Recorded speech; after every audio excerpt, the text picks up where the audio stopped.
талабымызға сәйкес келеді. Мақал мәтелдерді есімізде сақтап жүреміз. Ал ой түрткі сұрақтарға жауап берейік. Баршамыз тақтаға қараймыз, балалар, ұлдар. Бірінші сұрақ. Сен кімдердің достығын өзіңе үлгі етесің? Ал кімдердің достығын үлгі етеміз десе жан болады? Мен Жандарбек пен Бауыржанның достығын үлгі етемін. Олар жастайынан бері бірге достыққа адал, әрі сатпайды тұрмыз. Жақсы. Тағы кім? Ал Нұрымжан.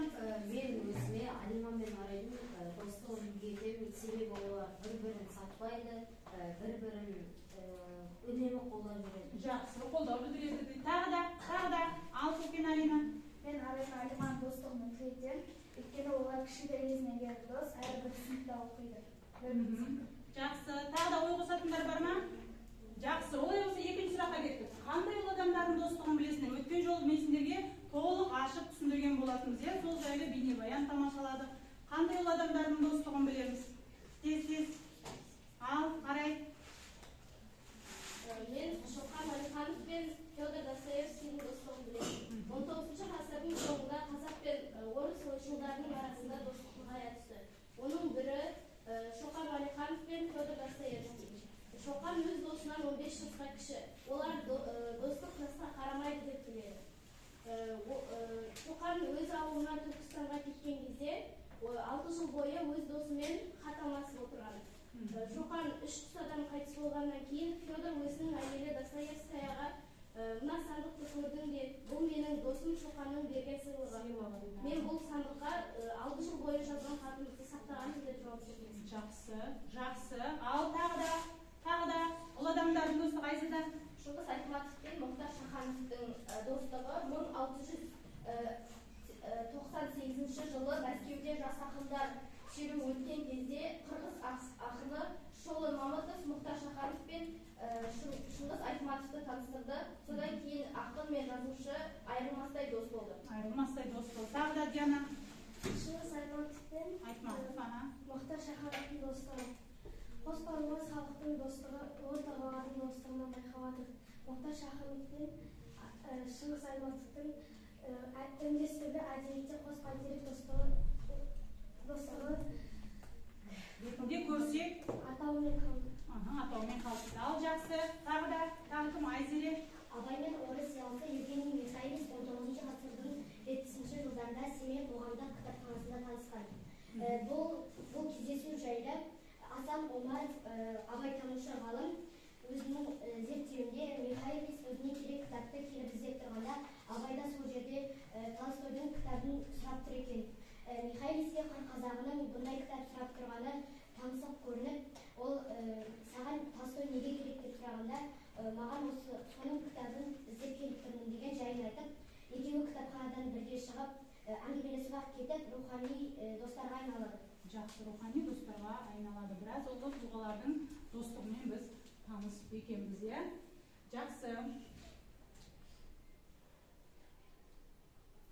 Дәптерімізді ашамыз. Ашайық. Бәрімізде дәптер бар ма? Бүгінгі күн ретінде жазамыз. Қарашаның 15-і. Ұлы адамдар достығы. 68-ші бетті ашамыз. Қатесіз, әдемілеп жазамыз. Үшкін болың.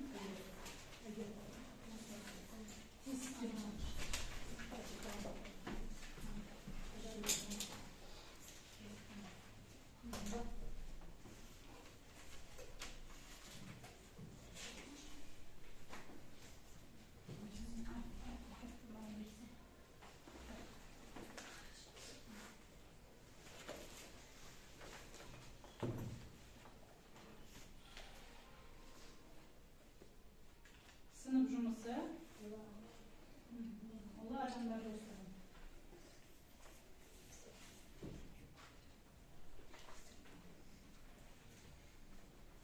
Жазып болғандарымыз қалам салып қоямыз.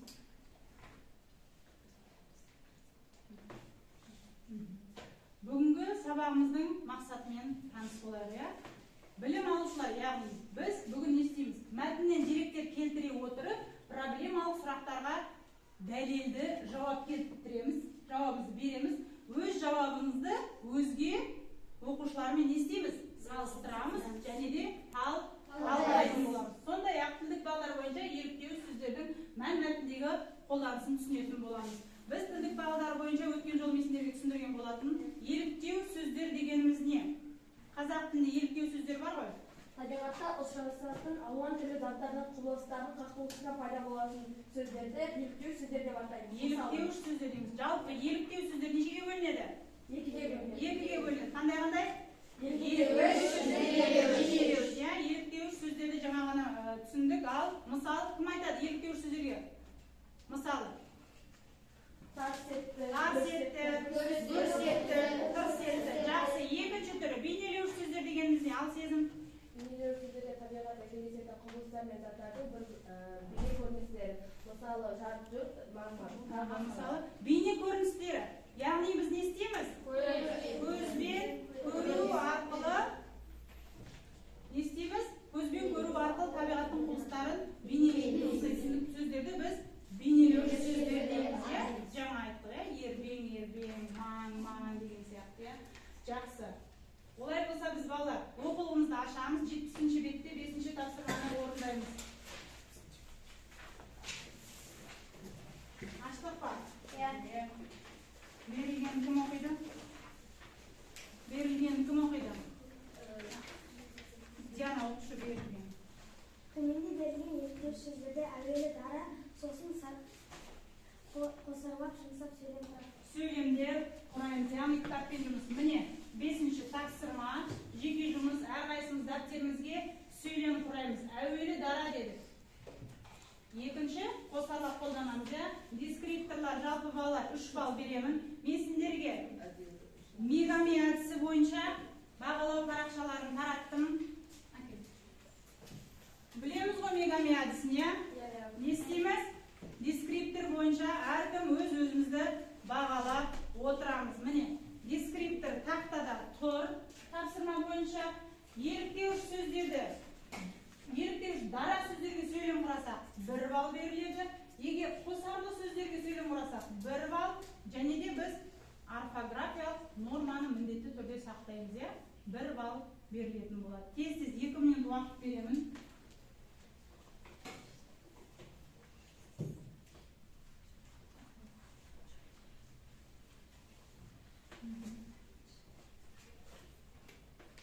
Еліктеуіш сөздердің астын не істейміз? Жай қаламмен сызып көрсетеміз.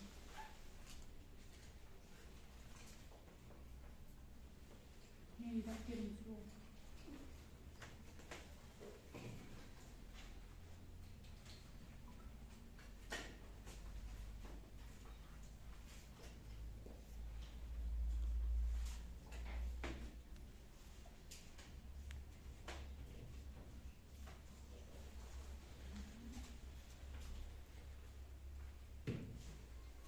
Енді көрбеймін. Қосар.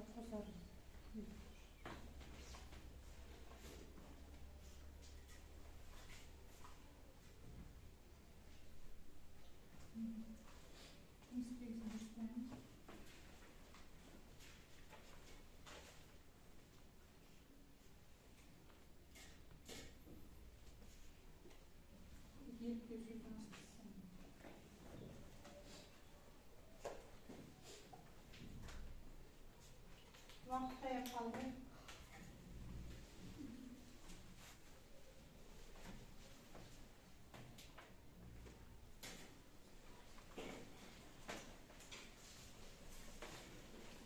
Вақыт аяқталды. Кім болды? Болғандар бар ма? Ал бірінші Алима оқы. Қай сөзді алдың бірінші? Арс ете қалды. Ал Кенеттен ит арс ете қалды. бұл жерде еліктеу сөз Арс. ал қосарлап Көршінің ауласына кіргенім сол еді. Ит арс ете қалды. жақсы кел тақтаға жаз. Сөйлеміз жазамыз. Ал болғандар бәріміз оқимыз. Кімнен бастаймыз? Азияден бастайық. Көшедегі жарық ете қалды. Бұл жердегі еліктеу сөз ашып айтамыз. Көшедегі еліктеуіш сөз жарық.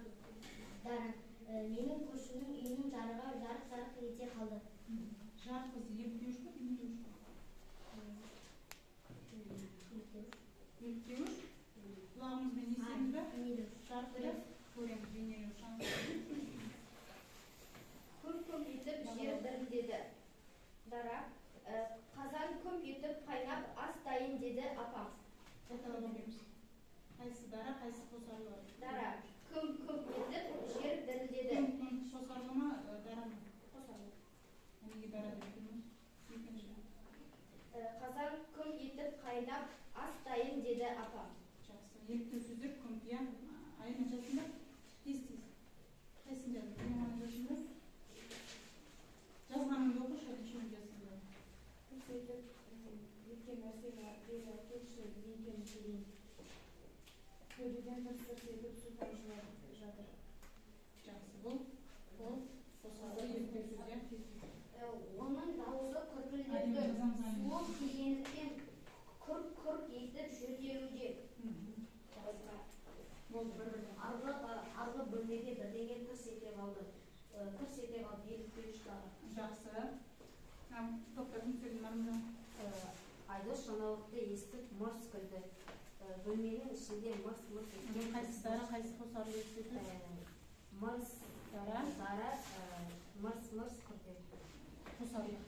Бұнда жұлдызбақ жарқ етті. Дағадан ажаға жарқ етеді.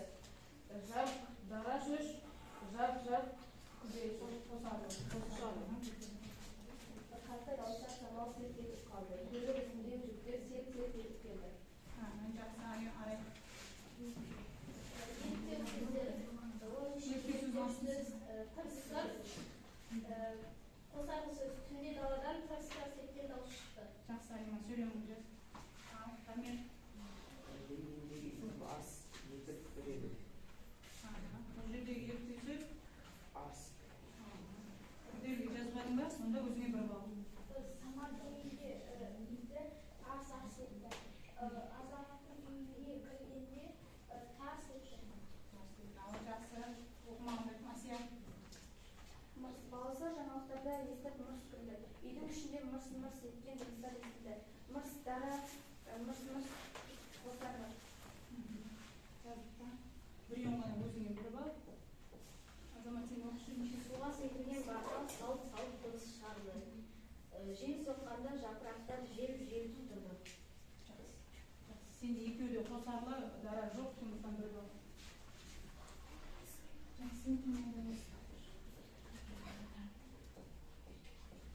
Кенеттен ит ас ете қалды. Көршінің ауласына кіргенім сол еді, ит ас ете қалды. Еліктеу сөздер дұрыс па, Алиманікі? Дұрыс қой. Ал Арайдікі, Арай өзі оқысын.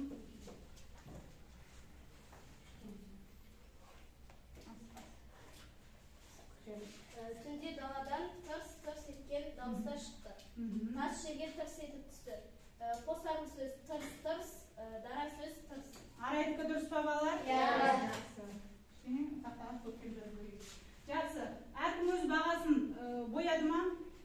Алдында маркерлер тұр, маркермен әркім өзін бояйды. Арнайы кетті. Жұптық жұмыс.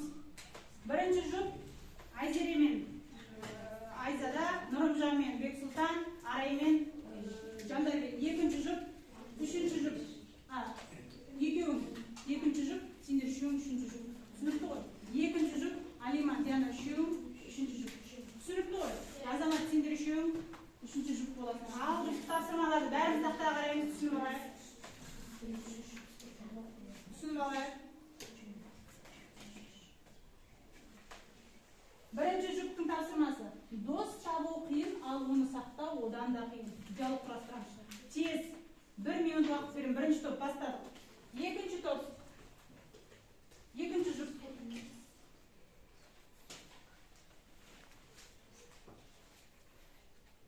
Синквенация. Білеміз ғой? Бірінші топ дос сөзі, екінші топ ақын сөзі, үшінші топ адам сөзін аламыз. Бір-бір сөзден. Бір зат есім, екі сын есім, үш етістік, бір сөйлем, бір синоним. Екінші топ бастадық. Үшінші топ.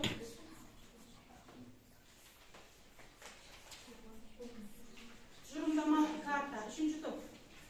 Үш адамнан болғандықтан кішкене күрделі, иә? Көру арқылы жасалған бейнелеу сөздерге 5 мысал. мысал. Есту арқылы жасалған еріктеу сөздерге 5 мысал. Дара және күрделі сөздер. Тез ашып айтатын боламыз. Тез басталып. 2 минут беремін. Тапсырма қиын емес.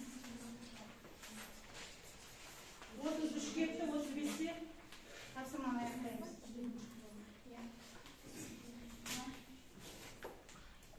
Осы жұптық тапсырмалар бойынша арамызда дескриптор құрай алатын оқушылар бар ма? Дескриптор не екенін білеміз ғой? Тез.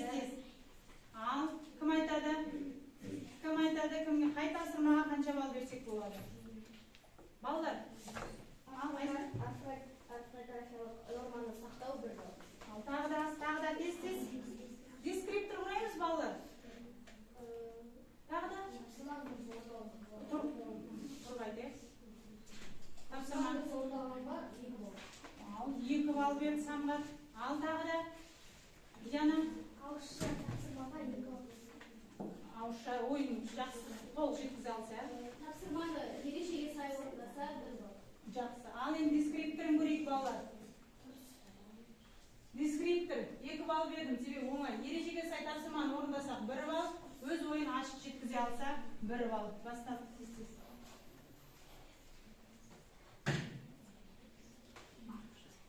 Диалог не екенін білеміз ғой? Тыныс белгілерін дұрыс қолданамыз, е? Сендер үшеуін бірге өзіңсіңдер? Бес сөз тез сендер кішкене бірге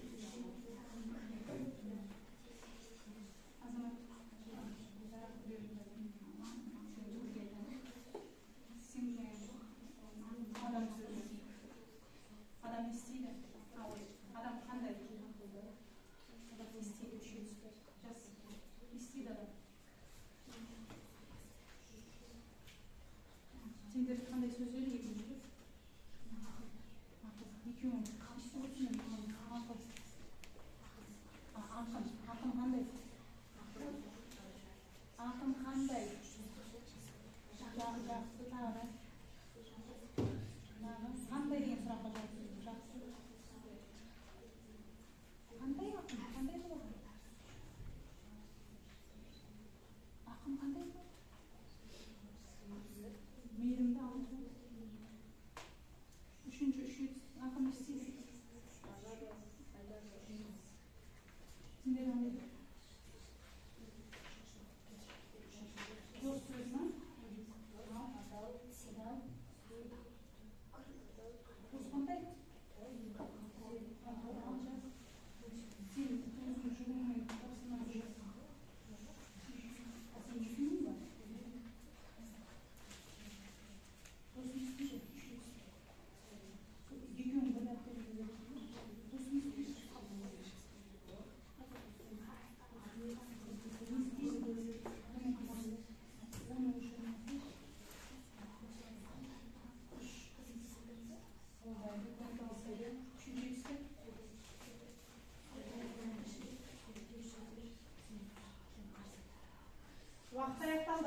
Уақыт аяқталды.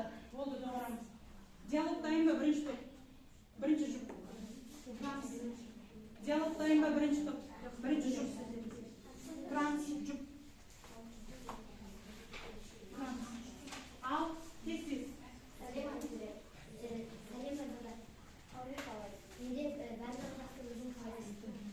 Senin oyuncuda dost tablo kiyin, al bunu sınав, al bunu сақтау, одан да қиын екенін білесің бе? Мен солай ойлаймын, себебі қазіргі адамдар көбінесе сенің ішкі жан дүниеңе емес, келбетіңе, сенің байлығыңа, сенің қалай киінгеніңе қарайды.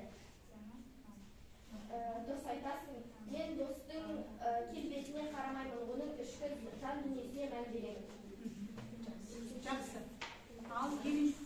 Қалайсың, Нұрсұлтан?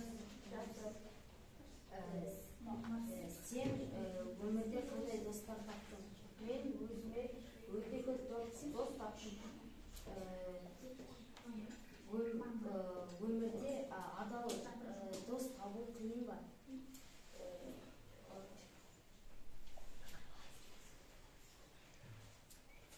Жақсы, отыра. Бір балл. Сәлем Садырбек.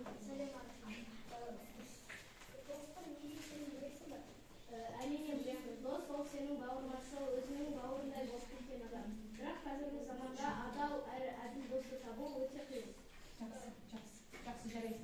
Ал екінші жұп тез қай сөз беріпсің көйін?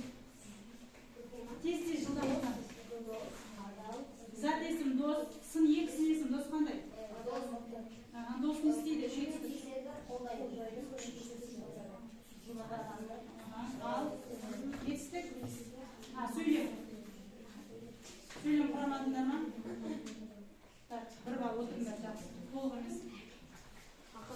Ақын сөзі ал. Зат есім ақын. Сын есім. Екі сын есім.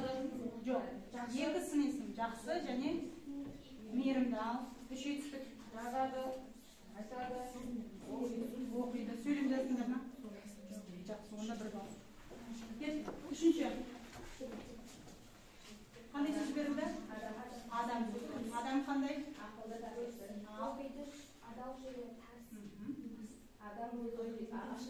Жақсы. Тіршілік иесі. Жақсы. Екі бал. Екеуіне екі бал. Үшінші басталып. Үшінші жұп. Тез еліктеу сөздер. Сіздер дайынсыздар ма? Бастайық. еліктеу сөздер аш, көз, тас, Жақсы. Бейнелеу сөздер. жалт, жол,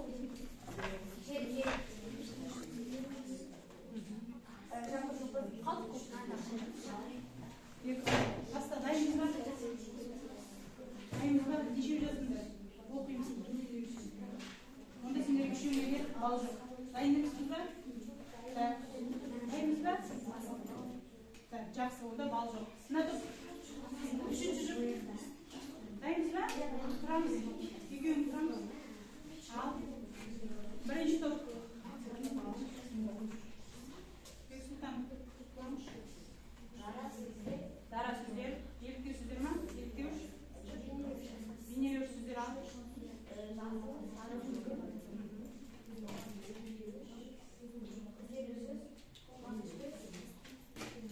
Өзің ғана жаздың ба? Ал, айтатын үшті. Күбір. Шусын. Еліктеуш сөз. Жақсы. Сізге екі бал, екеуге бал.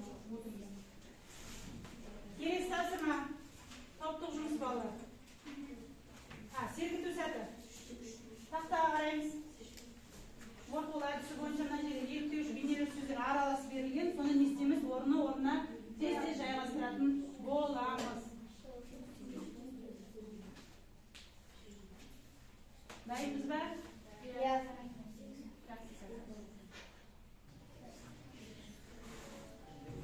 Ал кім келеді? Тез, Айзере. Қалағаныңды, Айзада. Мен өзім шақырамын, кететін келім. Уақыт жоқ. Кел, Дамир. Біреуден ғана. Айзада орнына бар. Азамат келе ғой. Кел, Албек Сұлтан. Азамат кел. Екінші топтан Нұрсұлтан, Мерей. Самғас. Жұдан.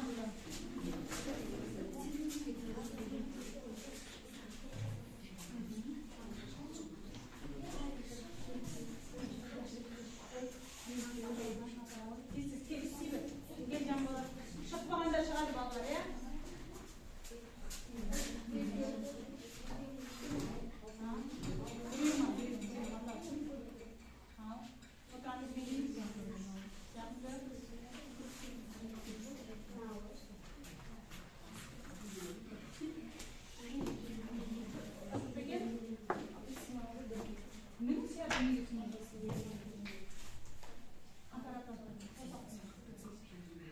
Кім шықпады? Тағы екі оқушы керек. Ибраим кел.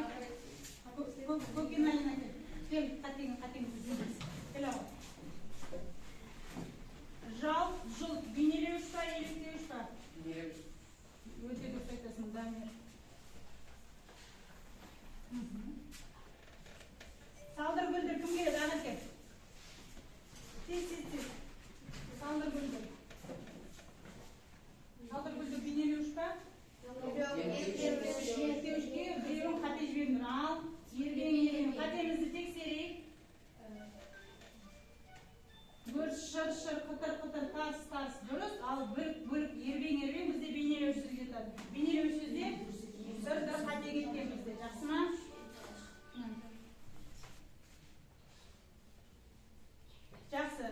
Üçüncü topqa dayındalamыз. Üçüncü tapsırmaға dayınдаlamыз. Топтық жұмыс балалар. Топтық жұмыс. Қазір тапсырманы түсіндірем.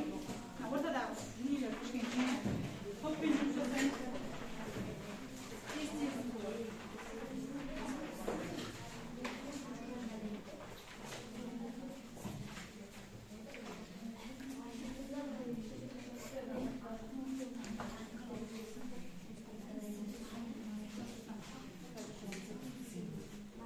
Ал енді бәріміз тақтаға қараймыз.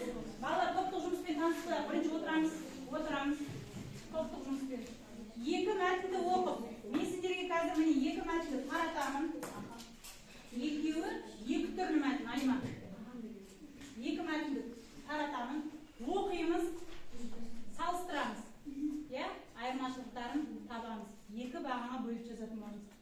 А мәтіні, Ә мәтіні. Дескрипторлар 5 балл бердім. Неге? Өйткені топтық жұмыс өте күрделі. Кішкене дұрыстап тапсырманы орындайтын боламыз. Проблемалық сұрақтарға жауап береді. 3 топқа 3 түрлі проблемалық сұрақтар бердім. Ауызша жауап бересіңдер. Екі мәтіннің айырмашылықтарын табасыңдар. Біреуін тапсаңдар 1 балл, екінші баған екінші мәтінді тапсаңдар 1 балл. Сондықтан 2 балл жалпы беріп отырмын. Мәтіндердің тілдік ерекшеліктерін талдау жасайсыңдар. Бізде әсіресе БЖВ, ТЖВ тапсырмаларында осы тапсырмадан біз не істейміз, кішкене қинамамыз. Сондықтан мен ашық сабаққа осы тапсырманы алып отырмын. Тілдік ерекшеліктер не екенін мен сіздерге айттым, түсіндірдім. Оған да 2 балл беріп отырмын. Себебі А мәтініне тілдік ерекшеліктерін табамыз, әрі Ә мәтініне табамыз. Жақсы ма? Біреуін ғана тапсақ 1 балл, ал екеуін де тапсақ 2 балл алатын боламыз. Мынау А мәтінін тез 2 бара біреу оқып танысып боламыз. Қазір барамыз. Мәтін не туралы? Түсініп оқимыз. Оқып болған соң ғана естіміз тапсырманы орындаймыз. Ойымызды ашып, еркін жеткізе аламыз.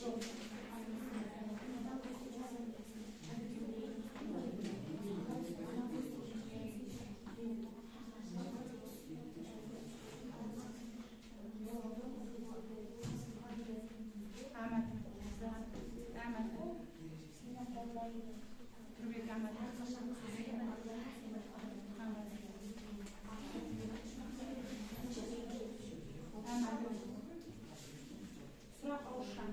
Сұраққа ауышқан. Bunu жазбайсың.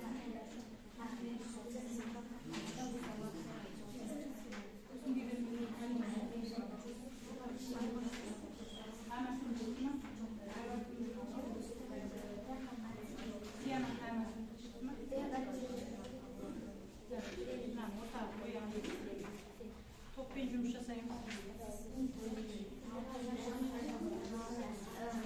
Мәтінде не туралы айтқан?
дегенде мен қиналғанда әрқашан жанымнан табылатын қолдайтын дос деп түсінемін.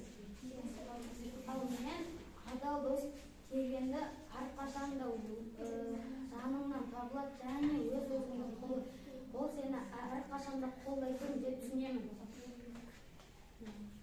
А мәтінінің айырмашылығы біздің әйгілі жазушымыз Мұхтар Шаханов туралы, Шыңғыс Айтматов пен Мұхтар Шахановтың достығы туралы және екі ақын жазушы бірігіп қыс басындағы аңшының зары атты кітап шығарғаны туралы айтылған. Ал мәтінінде ше? Мәтінінде бұл жазып үлгермедіңдер. Жақсы. Ал тілдік ерекшеліктері? Тілдік ерекшеліктері мәтінде не қолданған? Зат есім Мұхтар Шаханов, Шыңғыс Айтматов кітап. Мәтінінде аллитерация. Аллитерация дегеніміз не еді? Әдебиет бойынша терминдер. Аллитерация дегеніміз не еді? Кім айтады? Сөйлемегендеріңіз. Аллитерация дегеніміз не? Барлық қатар бір қандай дыбыстан? Дыбыстан қайтқан. Дыбыстан қайтқанын біз аллитерация дейміз, иә? Жақсы. Ал бірінші топқа кері байланыс. Бірінші топқа екінші топ кім кері байланыс береді? Екінші топтың ішінен. Тез. Үшінші топтан немесе кері байланыс. Уақыт жоқ болайық. Қоңырау соғады да біз. Бәрін түгел ойын анық жеткізе алды ма? Қалай береміз кері байланысты? Боламыз тез. Ал тұрып сөйлейік. Тұрып сөйлейміз. Кері байланыс. Алима. Арай айтамын. Мен мәтініне берілген өлеңде не туралы қандай мән-мағына бар екен жазуға болатын еді. Жазуға болатын еді, иә. Жақсы отыратын. Ал бірінші топ енді сендер мұқият тыңдап отырыңдар, кері байланыс береміз. Екінші топ кері байланыс берген балаға да мен бағасын қоямын. Екінші топ тез. Үшінші топ айтатын сөздерін кері байланыстан.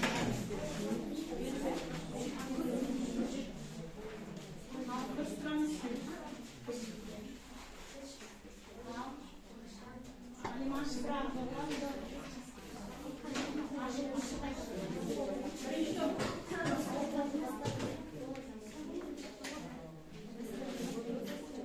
Мұхтар Шаханов пен Шыңғыс Айтматов қандай достар? Бірінші топ. Не бұл? Олар жастайынан ұлы тұлғалар Құдай қосқан достар. Білік іздеп отыр. Олар деген мәтін. Ал екі мәтіннің айырмашылығы сөйлемеген оқушылар сөйлесін тез. Мәтінінде Мұхтар Шаханов пен Шыңғыс Айтматовтың достығы жайлы жазылған. Екеуі күз басындағы аңшылық зары атты кітап жазған. Осының өзін керемет достық деп айтуға болады.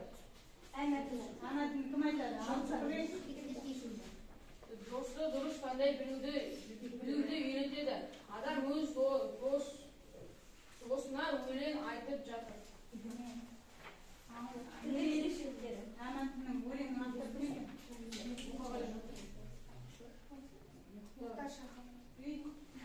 Мұқаның өлеңі?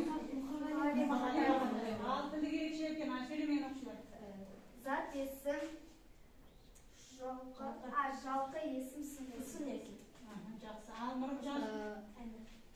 Аллитерация, зат есім, бұл мәтінде сұрақ белгісі, леп белгісі, лепте қолданған. Ал жақсы. Ал кері байланыс дейсіз екінші топ. Ойын толық жеткізе алды ма?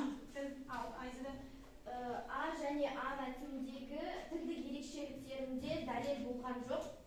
Тек осындайлар бар деп дұрыс. Дәлелмен жазу керек. Зат есімді таптық, бірақ дәлел таба алмады. Жақсы, өте жақсы кері байланыс. Үшінші топ тез. Кері байланысқа балалар ұялы телефондарын дайындап қояйық. Бірақ бірінші мына топты тыңдап алады. Кері байланыс Айзада сияқты ойымызды ашып айтады. Сұрақ қойыңыз.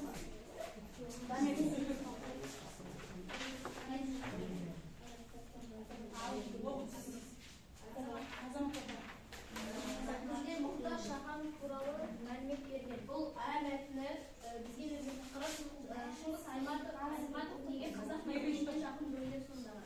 Бізде А мәтінінде Мұхтар Шаханов туралы мәлімет берген.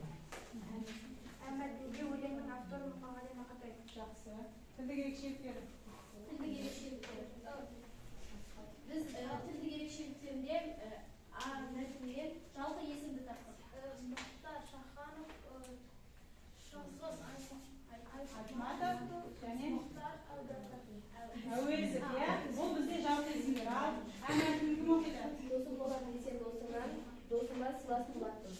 Досыңа сонда досым екен, досыңмен ғана қымбаттым. Досым болам десең, мендегі доспен достасу бұл әліппесі. Себебі барлығы 3 сөйлемде дайын боласың. Жақсы, ал өте дұрыс. Кері байланыс. Кері байланыста Айзадан басқа ешкім кері байланыс бермей ма? Ал Айзада? мәтінде риторикалық сұрақ болды. Бірақ оның жазудың Дәлелдер тағы да дәлелдер толтыру. Жақсы отыра қойыңдар. Ал сотталарымызды ашамыз балалар. Бүгінгі тақырып бойынша кері байланыстарымызды жазамыз. Маған бағалауларын жинап бере қойыңдар.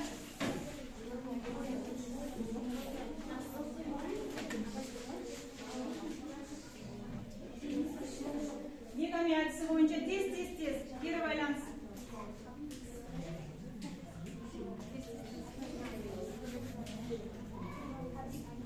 Саған бермей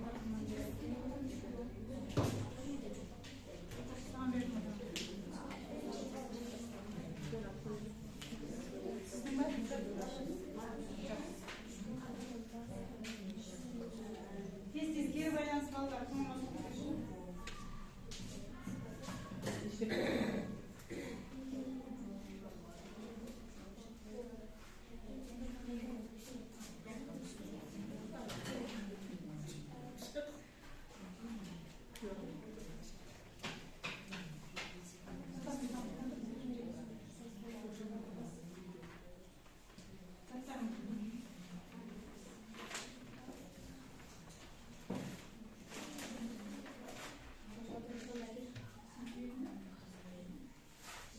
Интернеттеріңіз істеп тұр ма?